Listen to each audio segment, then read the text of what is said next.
আজকে বিজয় দশমী। সবাইকে জানাই বিজয়ার অনেক অনেক শুভেচ্ছা। বড়দের জন্য রইল অনেক অনেক প্রণাম। উমার কৈলাস যাত্রার ঠিক আগে আমি আপনাদের জন্য উপস্থাপন করতে চলেছি আমার ষষ্ঠী থেকে দশমী অবধি একটা বনেদি বাড়িতে কাটানোর অভিজ্ঞতাগুলো। হ্যাঁ, আমি সেই ব্যাকবেঞ্চার স্ট্রিট, যার প্রধান কাজ রাস্তায় রাস্তায় ঘুরে পায়ে হেঁটে পরিক্রমা দেয়া। আর সেখানে আপনারা আমার শেষ পরিক্রমা দেখেছেন ষষ্ঠীর দিন, যেখানে কিনা আমি পরিক্রমা করেছি ডানকুনির দুর্গাপুজোগুলোর। সেই ডানকুনির পুজো পরিক্রমা শেষ করে আমি পৌঁছে যাই সোজা বীরভূমে একটা বনেদি বাড়িতে। আর বনেদি বাড়ি বলে যে সেই বনেদি বাড়ি নয়, গোটা গ্রামে একটাই পুজো হয়, সেটাই ব্যানার্জি বাড়িতে। ষষ্ঠীর দিন সকালে নবপত্রিকা আর কলাবউকে স্নান করানোর মধ্য দিয়ে সূচনা হয় দুর্গাপুজোর। চলুন তবে ষষ্ঠীর সকালের কিছু দৃশ্য আপনাদেরকে দেখাই।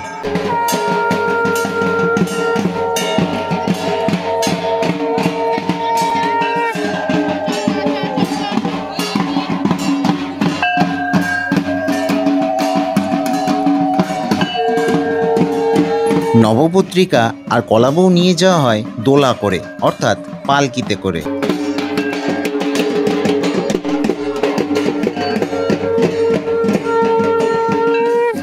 তারপর পুকুরে স্নান করানোর পালা। দোলা থেকে এবার কলাবউকে বের করার পালা।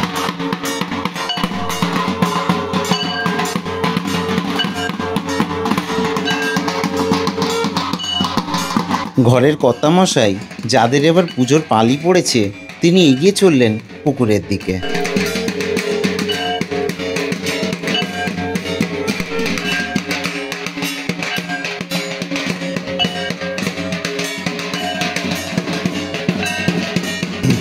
আর এই পুরো ব্যাপারটা তোড়জোড় শুরু হয়ে গেছিল কিন্তু ভোরবেলা থেকে। দেখে নিন সেই ভোরবেলার দৃশ্য, যখন পালকি কিনা বেরিয়েছিল ঘাটের উদ্দেশ্যে।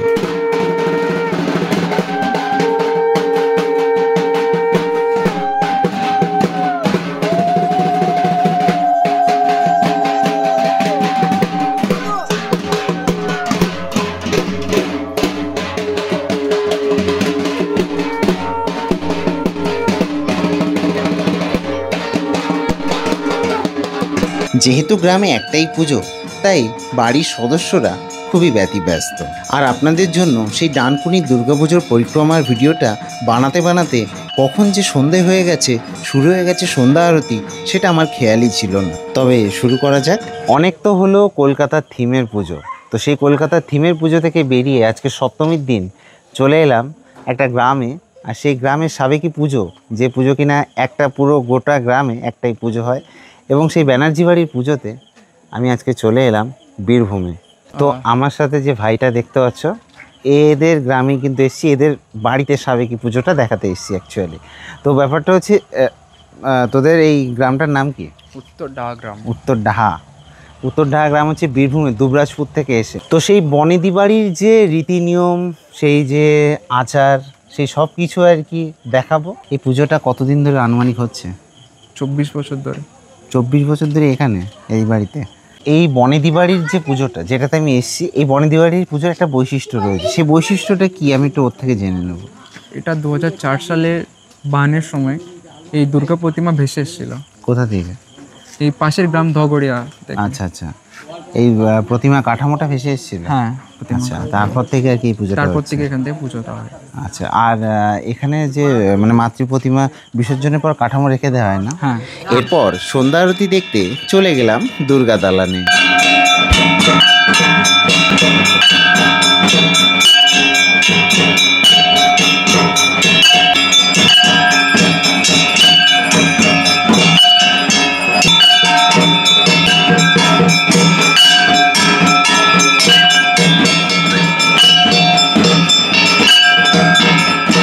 কি সুন্দর মায়ের মুখখানা, আর কি সুন্দর সন্ধ্যা আরতি।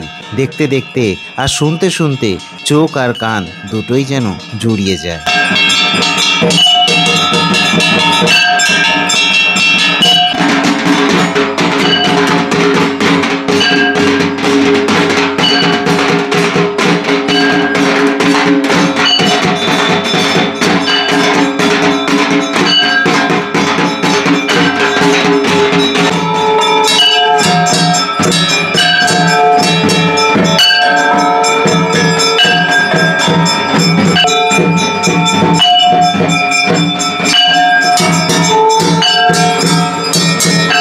সপ্তমীর সকালে আমি ভাবলাম আপনাদেরকে একটু দেখাই যে বনেদি বাড়িতে এই পুজোর কটা দিন কি কি রান্না বান্না করা হয়।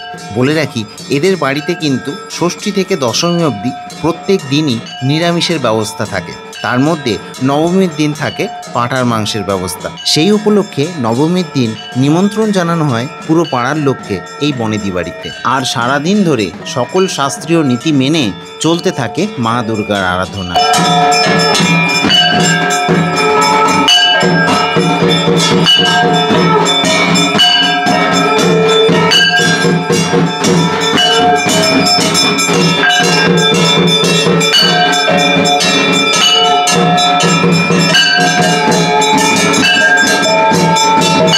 রাত পেরিয়ে নতুন সকাল। আজকে শুভ অষ্টমী, কিন্তু অষ্টমীর দিন অঞ্জলি হলো না। অঞ্জলি হলো তার পরের দিন, নবমীর দিন। বলে রাখি, এই বনেদি বাড়িতে পাঁঠা বলির রীতি রয়েছে। নবমীতেও হয়েছিল পাঁঠা বলি, তবে আমি অষ্টমীর দিনের পাঁঠা বলির আগের মুহূর্তের একটা দৃশ্য আপনাদেরকে দেখাচ্ছি। এরপরে অষ্টমীর সন্ধ্যা আরতি তো রয়েছে, দেখুন সেই দৃশ্য।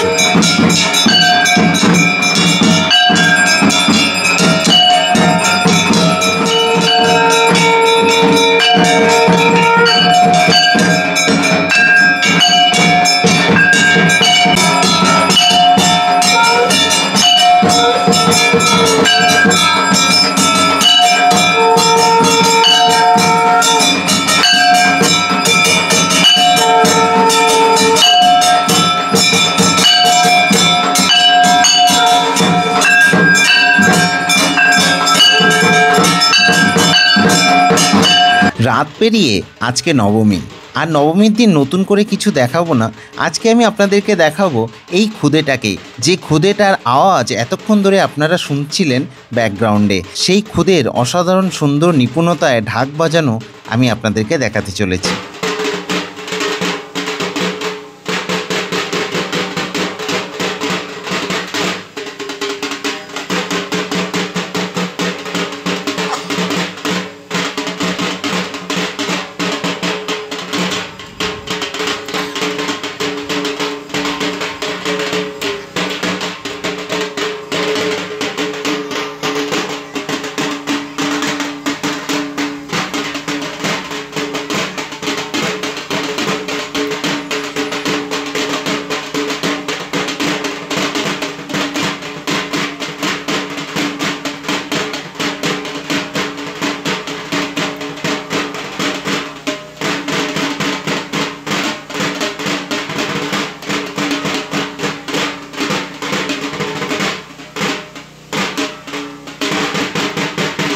খুশি হয়ে ওকে উৎসাহিত করার জন্য বললাম, বাহ বাবু, দারুণ হয়েছে। আর কটা টাকা দিয়ে বললাম, নে চকলেট কিনে খাস। রাত পেরিয়ে আজ দশমী, উমার কৈলাস যাত্রার দিন। আর দেখুন সেই বাচ্চাটা কত অনাবিল হাসি হেসে কি সুন্দরভাবে ঢাক বাজিয়ে যাচ্ছে।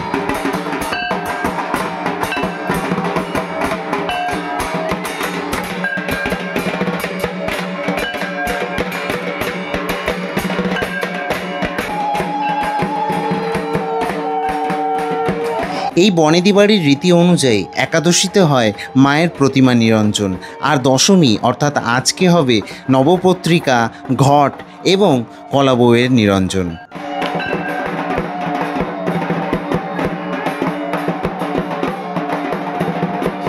যথারীতি কলাবউকে তোলা হলো ডলিতে আর নিয়ে যাওয়া হলো ঘাটের দিকে।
যেহেতু আজ হয়েছে প্রচুর বৃষ্টি, অগত্যা ছাতা মাথায় দিয়েই শুরু হলো ঘাট যাত্রা।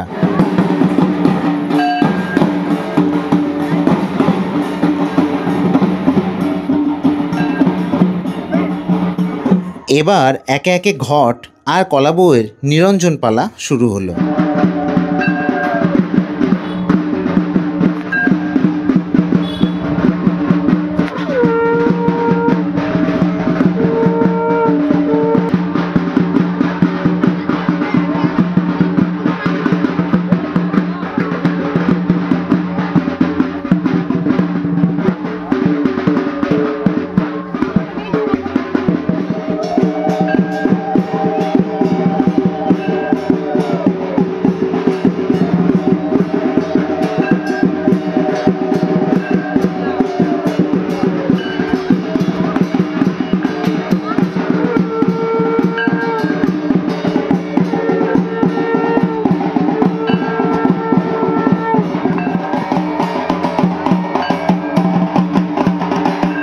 নিরঞ্জন সম্পন্ন হলো, এবার ডলিটাকে সাজিয়ে আবার ঘরে নিয়ে আসার পালা।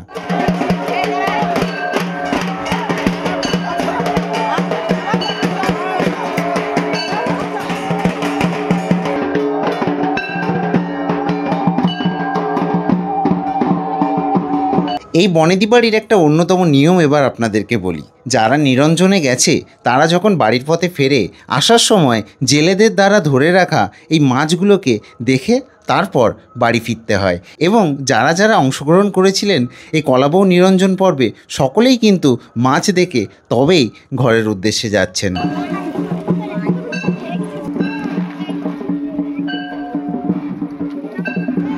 তারপর সবাই ফিরে এলো দুর্গা দালানে।